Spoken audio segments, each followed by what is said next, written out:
Perlukah jual emas bila harga emas dah naik dengan sangat banyak? Sepanjang bulan lepas, harga emas terus mencatatkan paras-paras tertinggi yang baru.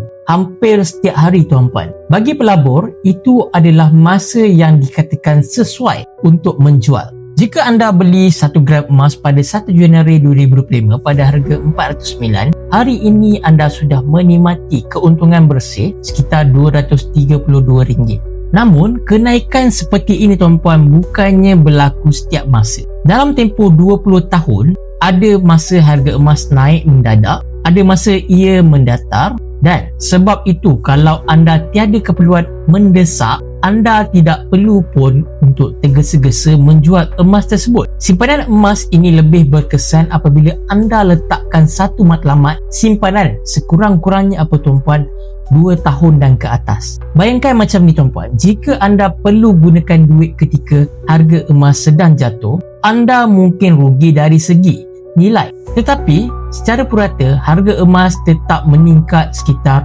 10% tahun. Jadi, bila waktu terbaik untuk menjual emas ini? Jawapannya simple tuan-puan, apabila anda sudah capai matlamat simpanan jangka masa panjang.